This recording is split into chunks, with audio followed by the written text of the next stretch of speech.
Hello everyone, welcome. I'm Suchi. I'm going to be your tutor for today.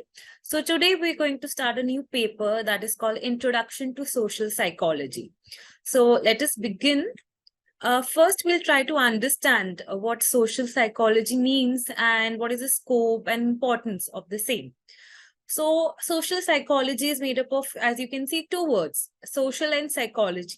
So here we go into the deep mental dispositions, behavioral aspects of the social aspect of an individual, or you can say society.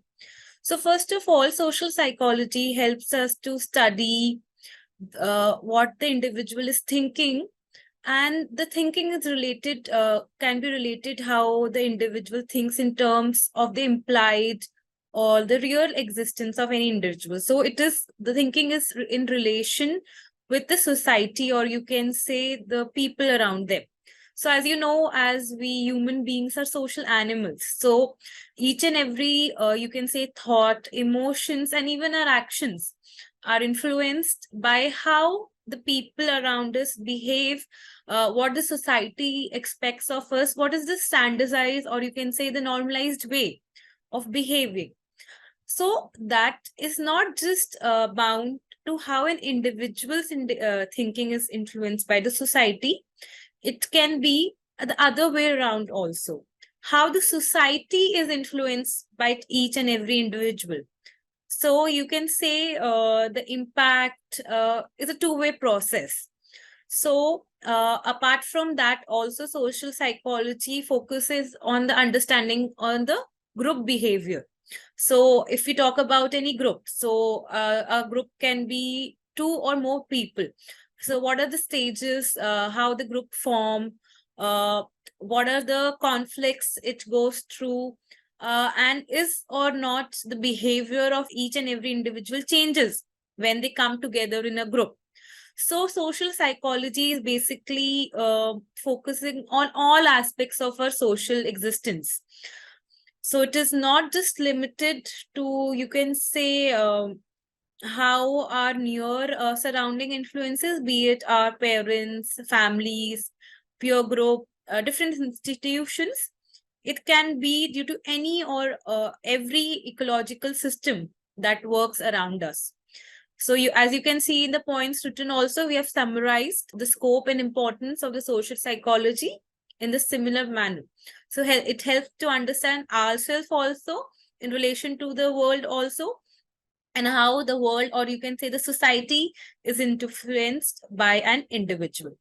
So now we'll move on to what are the careers. Like if you choose to go further in deeper understanding of social psychology, so what are the areas?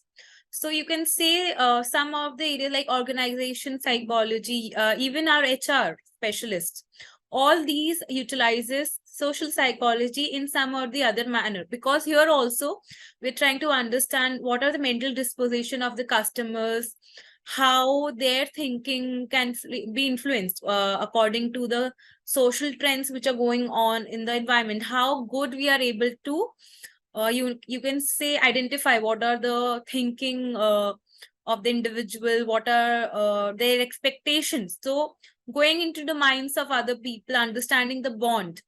So any field which utilizes these social aspects, how the emotions and everything can be influenced in a better manner, where more people are involved. That's fields is applying social psychology. Even like marketing manager or consultant, they are also deals heavily, the field is heavily dependent on the human relations. So these are the implications of social psychology. So that was a brief understanding of what is social psychology. Now let us begin with the structure of the paper. What are the different blocks and units we'll be covering? So I'll just give you an brief overview of this same. So our first unit, or you can say block, is Introduction to Social Psychology. Further on, it has 4 subunits, you can see.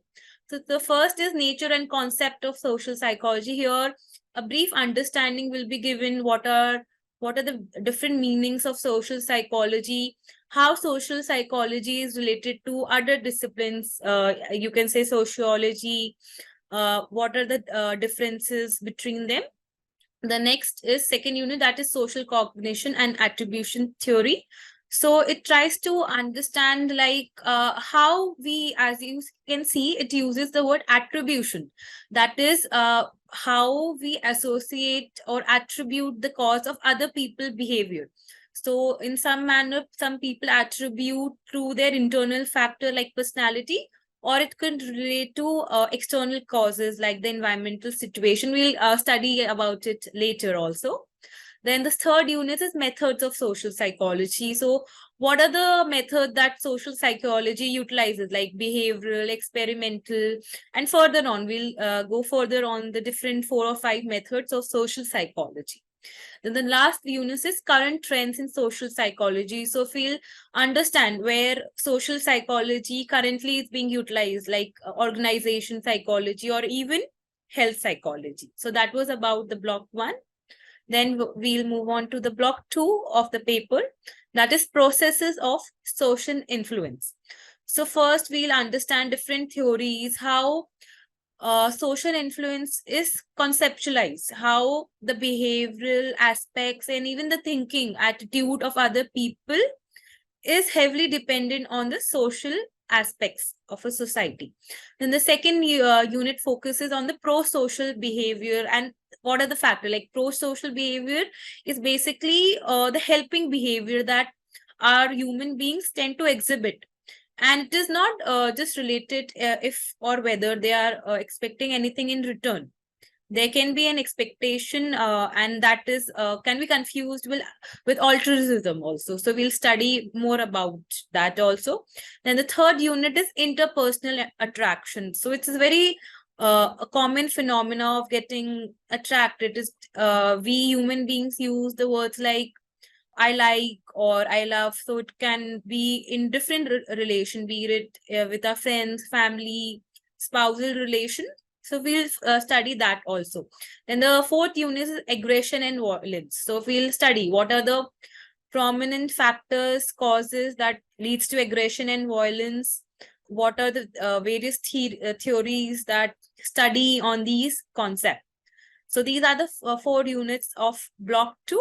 Then we'll move on to the third block, that is attitude, stereotype, prejudice, and discrimination. So we often feel that these 4 terms are often replaced by one another, used simultaneously, but although they may overlap to some extent, they carry a different meaning. For example, give you an example, like attitudes, it's more to do with the cognitive aspect, and stereotype is having a negative attitude towards a particular society or a group of people. And when that cognitive part leads to our emotions associated with that group, that comes under the term prejudice. And when we hold strong you can say emotion or prejudice towards a certain group of people, that can also result in differential treatment of that group, or you can say discriminatory behavior. So that behavioral aspects covers this discrimination aspects. So this also has 4 units where we'll study what is the meaning of attitudes and stereotype.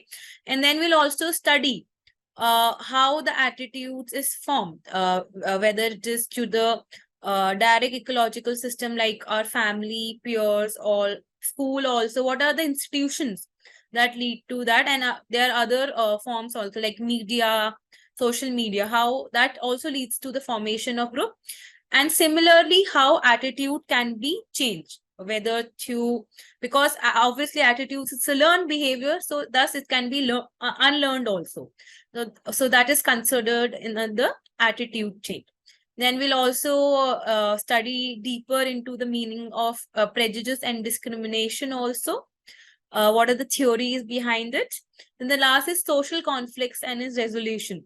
So it's a very common phenomena where you can say there can be attitude or clashes between individuals, two parties, or group of people. What are the subsequent behavioral or discriminatory behavior to that also, and what are the resolutions about the same. Then we'll cover the last part, that is our group dynamics. And as I introduced in the beginning also, social psychology, apart from studying the society and individual, also studies group also.